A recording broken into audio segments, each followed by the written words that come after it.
Salam jumpa saudara, senang sekali saya Raida Todi dapat kembali menemani Anda dalam Sapa Kalbar. Saudara, memasuki musim kemarau, ancaman kebakaran hutan dan lahan atau karhutla kembali menjadi perhatian di Kalimantan Barat. Diperlukan kesiapsiagaan dan peran aktif seluruh pihak agar bencana kabut asap dapat dicegah sejak dini. Untuk membahas kondisi terkini serta langkah-langkah antisipasi yang perlu dilakukan masyarakat, telah hadir Bapak Judan, Kepala Bidang Pencegahan dan Kesiapsiagaan Badan Penanggulangan Bencana Daerah Provinsi Kalimantan Barat. Halo Pak Judan. Halo, selamat pagi. Apa kabar? Puji Tuhan, baik. Sibuk Pak Judan sekarang? Lumayan karena kita harus ke lapangan juga. Harus ke lapangan? Langsung turun. Dalam sehari berapa kali turun Pak Judan? Dalam satu hari itu kita memang satu kali turun, tapi lokasinya banyak. Banyak ya? Ya, Oke, ini berkaitan dengan lokasi banyak. Tema kita hari ini, musim kemarau waspada kebakaran hutan dan lahan di Kalimantan Barat. Kita ingin tahu seperti apa hingga saat ini kondisinya. Apakah kita memang Kalimantan Barat sudah memasuki musim kemarau dan apakah sudah ada titik api yang muncul? Berdasarkan prediksi dari BMKG, memang untuk Kalimantan Barat ini memasuki musim kemarau hingga puncaknya di bulan September nanti. Kemudian untuk di wilayah Kuburaya sendiri, titik api mulai kelihatan itu sudah 2 minggu yang lalu. Sudah 2 minggu titik api muncul? Tapi masih kurang. Namun ada kabupaten yang memang sudah memasuki kemarau yang sangat minim curah hujannya, yaitu Kabupaten Ketapang dan Kayong Utara.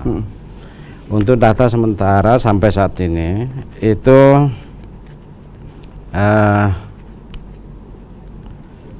hotspot yang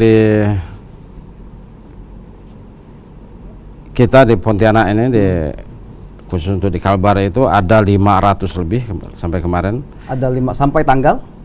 Sampai jam 23 tadi malam. Oke, tanggal 23 ya? 23. Itu ada 527 hotspot di Kalbar. Nah, inilah yang menjadi fokus kita. Kemudian untuk BPBD Provinsi sendiri, kami beroperasi di wilayah bandara dan sekitarnya, karena kita tidak mau bandara itu berhenti beroperasi. Objek vital ya? Objek vital, dan juga ada beberapa sarana pendidikan yang memang betul-betul terancam oleh asap. Salah satunya di Kuburaya itu ada SMP juga, SMP 12, kemudian SMA 4 Kuburaya. Dan ini memang lokasi pembangunannya di lahan gambut, di pertengahan lahan gambut. Jadi kita selalu menjaga kondisi cuaca, kondisi asap di sekitar itu supaya anak-anak masih tetap bisa berlanjut melaksanakan pembelajaran di sekolah. Oke, kalau tren untuk hotspot ini, apakah terjadi peningkatan yang signifikan sampai saat ini, Pak Judan? Sampai saat ini terjadi peningkatan sedikit untuk periode tahun ini ya. Tapi kalau untuk yang dibandingkan dengan tahun lalu, ini agak berkurang. Agak berkurang ya? Ya, khusus untuk Kalbar itu untuk trennya memang semakin tahun itu ada berkurang. Tapi untuk saat ini untuk Pontianak ada bukan Pontianak, di Kalimantan Barat ini di Kuburaya khususnya itu agak meningkat. Dalam 2 minggu. Dalam 2 minggu. Ya. Sejauh ini sudah berapa titik lokasi yang terpantau oleh BPBD sendiri khusus untuk Kuburaya? Kalau untuk Kuburaya itu sendiri itu sekarang ada 45 titik. Ada 45 titik ya? Kemudian beberapa hari terakhir ini di Kabupaten Sanggau itu juga meningkat, karena mungkin di Kabupaten Sanggau ini petani yang memang tradisi petani untuk pembukaan lahan untuk pertanian. Namun untuk lahan di luar lahan gambut itu masih bisa dalam waktu dekat atau waktu singkat bisa diatasi. Baik Pak Judan, ini kan hotspot ya. Hotspot itu belum tentu titik api. Nah, sejauh ini untuk kebakaran lahan yang sudah terjadi khususnya di wilayah Kuburaya, ada berapa titik yang didatangi oleh BPBD Kalbar? Kalau jumlah titik untuk yang kami datangi dalam 2 minggu ini itu sudah yang mendekati objek vital itu hampir puluhan titik api. Hampir puluhan titik api ya? Iya. Untuk luasan terbakar sangat luas sekali ini, Pak? Untuk luas kebakaran, setiap titik api itu minimal 1 hektar, bahkan sampai 4 atau 5 hektar Oke. kebakaran di situ. Dan lagi di wilayah Kuburaya ini memang terkenal dengan gambutnya cukup luas dan dalam, sehingga pemadamannya tidak cukup hanya 1 kali di lokasi di satu lokasi, bahkan bisa 2 sampai 3 kali, karena memang apinya dari yang sudah membakar gambut di dalam ini dia begitu panas lagi muncul lagi. Oke, nah untuk lahan yang terbakar ini posisinya ini lahan apa? Apakah masuk mungkin di lapangan secara kasat mata ini lahan kebun atau ini lahan pengembangan perumahan atau lahan-lahan tertentu seperti itu? Kalau selama ini yang kami temui itu lahan perkebunan masyarakat. Perkebunan masyarakat. Ya, oke. tapi bukan yang memang punya kebun itu yang bakarnya. Kita tidak bisa memvonis mereka, karena memang mereka yang untuk lahan perkebunan mereka aman. Tapi di sekitar itu yang terdampak. Gitu. Oke, untuk faktor pemicu di musim kemarau ini apa sih, Pak, yang paling banyak ditemukan oleh BPBD yang menjadi pemicu karhutla di wilayah Kalimantan Barat, juga berdasarkan dari pengalaman-pengalaman sebelumnya? Untuk pemicu karhutla khususnya untuk di Kalbar ini, memang kita di peralihan fungsi hutan. Peralihan musim, oke. Hutan itu, kemudian kebiasaan masyarakat yang masih mengandalkan untuk pembukaan lahan dengan sistem bakar. Ini yang memang masih kita usahakan dan kita galang terus masyarakat bagaimana supaya ke depannya untuk pembukaan lahan ini tidak lagi menggunakan bakar sama sekali. Yaitu menggunakan peralatan-peralatan berat. Namun kita juga menyadari bahwa sapras kita ini masih belum terbatas ya, belum tersedia yang untuk hal itu. Oke. Baik, nah berkaitan dengan kesiapan BPBD sendiri, ini kan tadi sudah luar biasa titik panas, kemudian titik api juga yang muncul seperti di wilayah Kuburaya dan beberapa wilayah lainnya. Seperti apa sebenarnya kesiapan BPBD sendiri untuk menanggulangi kebakaran hutan dan lahan ini, Pak? Kalau kesiapan BPBD sendiri itu kami melakukan persiapan itu mulai dari Januari, bahkan mulai Januari sudah di ya sudah menghimbau setiap kabupaten itu untuk menetapkan status per kabupaten. Karena untuk tahun sekarang itu penetapan status itu bisa dilakukan oleh provinsi apabila ada 3 kabupaten yang sudah menetapkan status. Oke. Kok sejauh ini? Sejauh ini sudah hampir semua kabupaten yang dianggap rawan itu sudah menetapkan status. Kita status siaga. Dengan adanya status ini BPBD sangat terbantu.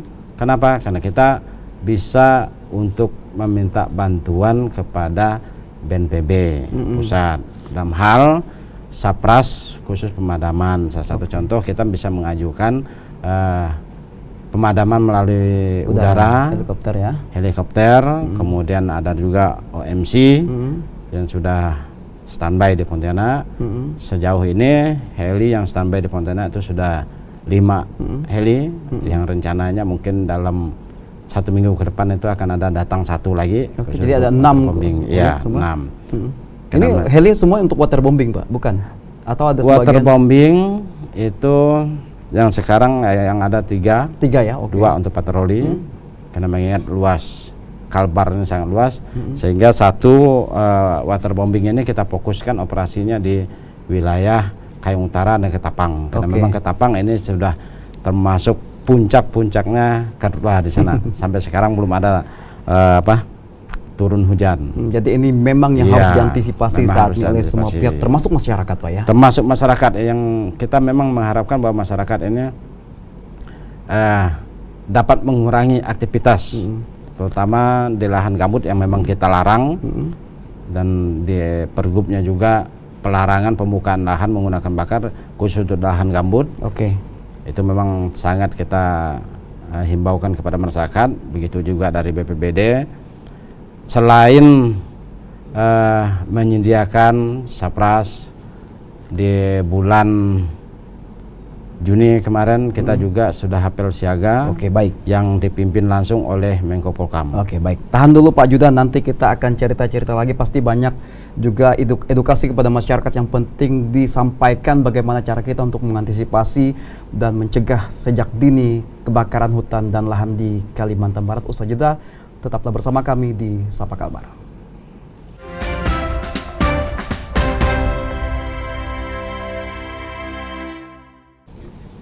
Anda masih bersama kami di Sapa Kalbar dengan tema kita hari ini musim kemarau waspada karhutla di Kalimantan Barat. Tadi di awal Pak Judan dari Kepala Bidang Pencegahan dan Kesiapsiagaan Badan Penanggulangan Bencana Daerah Kalimantan Barat sudah memaparkan seperti apa kondisinya saat ini. Ada tren peningkatan titik panas di Kalimantan Barat, kemudian juga sudah ada titik api yang terjadi di sejumlah wilayah, khususnya di wilayah Kuburaya yang terus dipantau oleh Badan Penanggulangan Bencana Daerah Kalimantan Barat, dan juga tentunya lintas sektor nih Pak ya. Siapa-siapa sih Pak sektor yang atau yang terlibat, instansi yang terlibat dalam penanggulangan karhutla khususnya di wilayah Kalimantan Barat?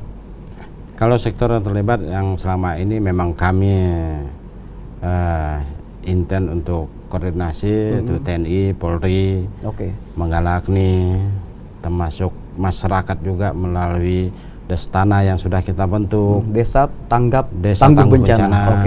Kemudian masyarakat peduli api, kita selalu mengadakan koordinasi, bahkan komunikasi melalui kepala desa juga.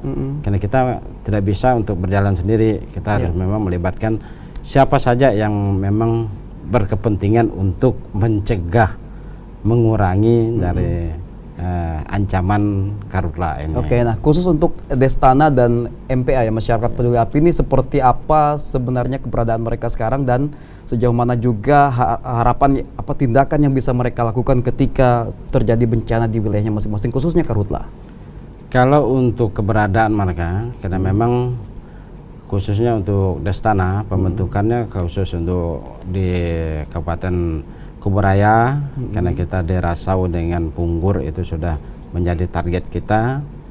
Keberadaan mereka apabila terjadi kebakaran hutan dan lahan seperti ini, mereka sebagai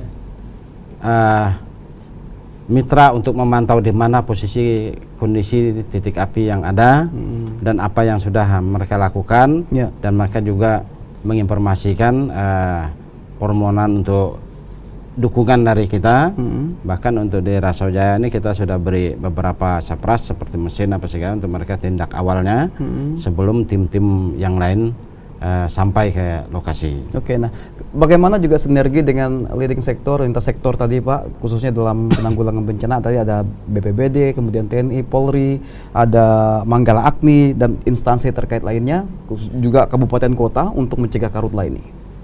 Kalau untuk kerjasama yang selama ini kami lakukan, jadi masing-masing instansi atau lintas sektor yang berada di Kalimantan Barat ini khususnya seperti TNI Polri, kami mengadakan pemadaman ke lokasi-lokasi masing-masing bawa personil, sehingga kita nanti berbagi apabila terjadi beberapa titik api, kita berbagi untuk pemadaman. Kita tidak hanya fokus di satu titik api, tapi kita berbagi di lokasi-lokasi yang sangat mengancam terutama pemukiman yang kita utamakan. Salah satu mungkin di hari Selasa kemarin itu kami ketemu juga dengan Kapolres Kuburaya di lokasi SMA 4 Kuburaya, karena memang di situ sangat luas lokasinya, sehingga dari pihak kepolisian juga datang. Kebetulan waktu malam itu memang Kapolres ini malam sendiri, ini seperti di video ini ada malam hari. Ini Kapolres Kuburaya. Kapolres langsung turun. Nah, ini juga gambar terbaru, ini pemantauan kemarin daerah Kuburaya seperti yang dilakukan oleh BPBD. Ini lahan yang terbakar ini seluas mana sih Pak sebenarnya Pak? Kalau sekarang untuk luasnya mungkin di Kalimantan Barat ini termasuk terluas sama ini di beberapa provinsi yang lain. Tapi untuk di Kalimantan Baratnya untuk tahun ini kebetulan kemaraunya ada juga sebagian wilayah yang ada hujan. Nah, itu yang agak kita boleh dikatakan diringankan lah, tidak seperti tahun-tahun lalu. Tahun lalu memang betul-betul 6 kabupaten yang ada di Kalimantan Barat ini yang merupakan target biasa terjadi kebakaran hutan dan lahan ini mengalami musim kemarau semua, Kemarau tapi untuk semua. tahun ini ada beberapa. Salah satu contoh juga di minggu kemarin itu wilayah Jeruju, Kota Baru sudah ada hujan. Sudah ada hujan. Nah, Walaupun tapi tidak merata gitu. Ya tidak merata, tapi di kuburannya masih belum. Masih Sehingga kadang-kadang kami pun di lokasi kami tetap pemadaman, sekali sudah masuk ke kota ada hujan. Oke, tadi kita lihat di video ada embung seperti yang disiapkan. Ini sejauh mana embung-embung ini juga berfungsi saat ini untuk terutama di titik-titik rawan karhutla nih Pak? Ini juga saya apresiasi juga dengan Bupati Kuburaya, si Ciwone, karena beliau memang concern untuk mengurangi kebakaran hutan dan lahan khususnya di Kuburaya. Sekarang mereka sudah bangun hampir kurang lebih 200 lebih embung. Embung, oke. Dengan cara menggunakan alat berat. Kalau istilah kami di lapangan itu palungan supaya apabila terjadi kekeringan di parit itu sangat memudah akses bagi pemadam untuk mendapatkan sumber air. Itu sudah dibangun, oleh karena itu sangat membantu tim-tim dari TNI Polri, Manggala-Agni, termasuk BPBD. Jadi sangat bermanfaat itu, dan mulai dari Serdam walaupun kadang-kadang di situ paritnya besar, tapi kalau kekeringan itu susah juga air, maka kami mohon dengan Bupati kemarin untuk membuat palungan di dalam parit itu, karena kita kalau di lokasi orang biasanya masyarakat tidak mau juga ngasih. Nah, jadi di dalam parit itu sendiri kita buat palungan, ada bagian yang didalamkan sehingga itulah untuk penampungan air. Nah, Pak Judan, untuk karhutla yang sudah terjadi sampai saat ini posisinya, ini apakah di lokasi yang sebelumnya pernah terbakar atau memang ini lokasi baru? Pada umumnya memang di lokasi yang sebelumnya sudah pernah terbakar. Khusus untuk di Kuburaya itu memang kadang-kadang setiap tahun ya di lokasi itu saja yang terbakar lagi. Ada selang waktu tahun ini terbakar, tahun depannya lagi kebakaran lagi di lokasi-lokasi yang sama. Bagaimana untuk daerah lain selain Kuburaya? Kalau selain Kuburaya, untuk pembukaan alih fungsi hutan itu yang terkadang di lokasinya berbeda. Tergantung dari kebutuhan oknum yang tidak bertanggung jawab, kadang membuka lahan dan sistem bakar. Oke. Nah, bagaimana juga edukasi yang diberikan BPBD kepada masyarakat, karena memang tadi rawan juga pembukaan lahan untuk lahan pertanian, perkebunan, mungkin juga perumahan dan lain sebagainya. Untuk edukasi kepada masyarakat, BPBD Provinsi melalui BPBD Kabupaten Kota, kita sudah mendukung dan menghimbau kepada daerah-daerah di mana wilayah yang memang betul-betul rawan ya? yang sudah terpetakan merupakan rawan bencana kebakaran, itu untuk memberikan edukasi kepada masyarakat langsung, dan itu dilakukan melalui laporan-laporan yang selalu disampaikan kepada kami dari setiap BPBD Kabupaten Kota.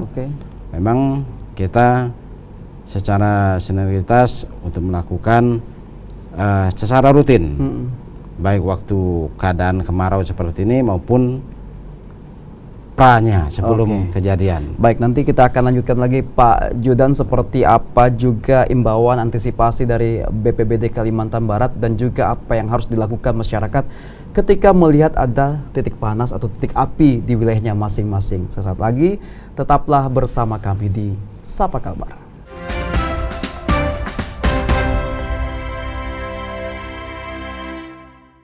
Musim kemarau waspada karhutla di Kalimantan Barat masih jadi tema Sapa Kalbar kita hari ini, dan masih dengan Pak Judan, Kepala Bidang Pencegahan dan Kesiapsiagaan Badan Penanggulangan Bencana Daerah Kalimantan Barat. Tadi sudah banyak yang disampaikan, termasuk mengenai apa upaya yang dilakukan. Di segmen ini saya ingin tahu seperti apa kondisi sarana dan prasarana yang dimiliki BPBD untuk penanggulangan. Tadi ada 5 helikopter, akan datang lagi 1 untuk waterbombing, dan juga bagaimana dengan selang mungkin yang ada di sana, kemudian bagaimana dengan mobil yang ada di sana, apakah masih sanggup nih masuk ke daerah-daerah yang sulit untuk dilalui. Untuk Sapras kita Kalbar, khususnya BPBD Provinsi, itu cukup memadai. Cukup memadai, oke. Karena memang kita sebelum kejadian kita selalu koordinasi dengan BNPB apa kekurangan kita, sehingga kita minta langsung bantuan dengan BNPB. Bahkan waktu apel siaga kemarin juga ada 3 kabupaten kota yang dikasih bantuan juga, khusus untuk sapras pemadaman, terutama kabupaten yang memang rawan. Ini juga yang kita usulkan ke BNPB, dan kedepannya itu ada rencana kami juga mau koordinasi lagi BNPB, karena mengingat ada laporan-laporan dari BPBD kabupaten kota ini masalah kekurangan sapras mereka, karena kadang kekurangan ini ketahuan apabila sudah melakukan operasional. Gitu. Dan untuk Kabupaten Kuburaya, karena kita memang berdekatan dengan ibu kota provinsi, kita sangat mendukung untuk operasional wilayah-wilayah Kuburaya. Nah, bagaimana untuk Kota Pontianak sendiri? Ini kadang-kadang memang ada beberapa wilayah yang juga selalu terbakar setiap tahunnya. Ada di wilayah Pontianak Tenggara, kemudian Pontianak Utara juga yang kerap terjadi kebakaran. Ini bagaimana juga BPBD yang dekat dengan kantor nih? Kalau untuk penanganan khusus di Kota Pontianak, karena kawan-kawan di BPBD Kota Pontianak juga kita tidak pernah putus untuk koordinasi apabila mereka sudah menemukan titik api yang terkadang di wilayah-wilayah kecamatan Pontianak Selatan, Utara biasanya kejadian itu, kita tetap bantu. Karena tim kita di BPBD provinsi ini ada beberapa bagian tim yang terkadang kan memang keadaan yang sudah terdapat banyak titik api, kita berbagi. Ada yang ke kota, ada juga yang ke Kuburaya. Nah, baik, kita lebih ke masyarakat. Apa yang harus dilakukan masyarakat ketika mengetahui adanya titik api atau kebakaran lahan di sekitar lingkungannya? Bagaimana juga mereka harus melapor dan kemana, seperti itu? Untuk masyarakat yang sekarang yang selalu terdampak atau dekat dengan titik-titik api, khususnya untuk Kuburaya, karena mereka sekarang sudah rata-rata sudah mempunyai kontak langsung dengan BPBD baik Kuburaya maupun provinsi. Mereka langsung, selama ini mereka langsung melaporkan dengan personil, kemudian dari pihak BPBD mengutus beberapa orang untuk cek lokasi, karena kita juga tidak mau hanya mendengar informasi, mendapat informasi langsung pengecekan ke lokasi, tapi kita kirim pengecekan ke lokasi, baik di wilayah kabupaten ataupun kita juga selain kawan-kawan yang memang lokasinya cukup jauh, kita memanfaatkan menanya informasi kepada perangkat daerah dan lagi anggota-anggota Destana kita. Karena memang selama ini kami selalu melakukan komunikasi baik dari Babin Kantipmas, mereka juga langsung melapor ke BPBD langsung. Karena kita ada grup juga, grup khusus untuk laporan penanganan karhutla, itu setiap tahun kita ganti sesuai personilnya. Mereka langsung menginformasikan di grup itu, dari grup itu kita langsung bertindak sesuai dengan titik api di mana dan siapa yang ke lokasi itu. Baik. Nah, selanjutnya, bagaimana peran dunia usaha? Ada perkebunan, ada juga kehutanan di Kalimantan Barat dalam menekan potensi karhutla, khususnya di wilayah konsesinya masing-masing, Pak Judan. Dari dunia usaha khusus untuk perkebunan, terutama yang memang konsesi mereka, itu mereka diwajibkan untuk menjaga itu di radius 3 km dari lahan konsesi mereka, itu merupakan tanggung jawab mereka itu pemadaman. Sehingga apabila tim darat ini mendapatkan lokasi seperti itu, jadi langsung menghubungi pihak perusahaan supaya menangani titik api yang berada dalam kawasan pengawasan konsesi mereka.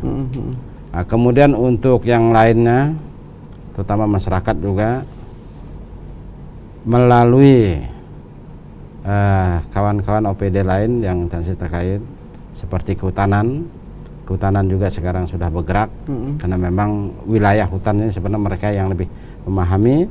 Mereka melalui KPH selalu melakukan patroli dan himbauan kepada masyarakat, bahkan pengecekan lokasi hotspot yang ada di wilayah mereka sendiri. Oke. Dan itu juga merupakan salah satu sumber untuk mereka melaporkan ke posko, karena ini kita di BPBD provinsi itu sudah ada posko induknya untuk penanganan karhutla ini.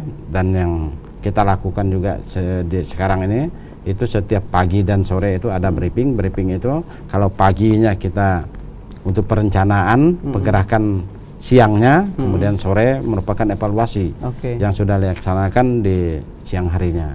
Itu sudah rutin kita lakukan sekarang di posko.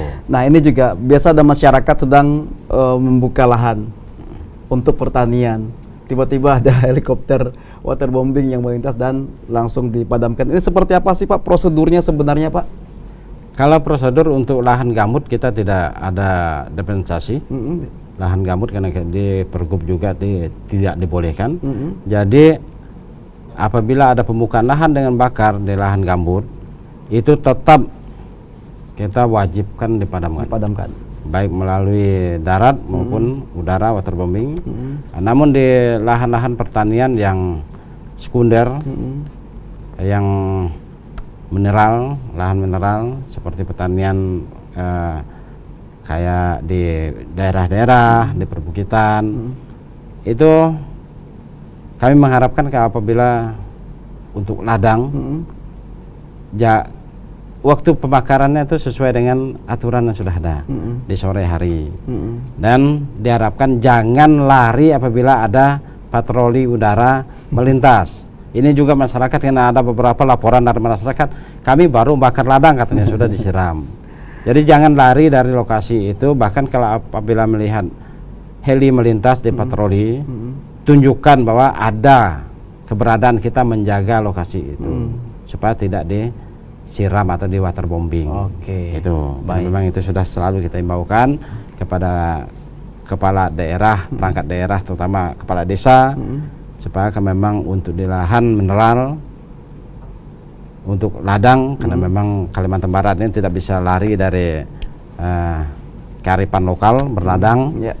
Jadi tolong untuk dijaga dan diawasi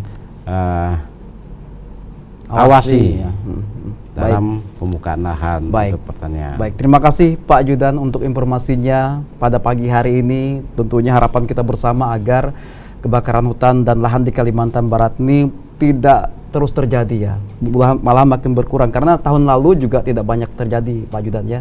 Baik, terima kasih dan selamat beraktivitas kembali. Dan saudara, demikian Sapa Kalbar edisi kali ini. Semoga informasi yang disampaikan bermanfaat. Mewakili seluruh kru yang bertugas, saya Raida Todi pamit undur diri. Tetap saksikan program menarik lainnya di Kompas TV Independen Terpercaya. Sampai jumpa.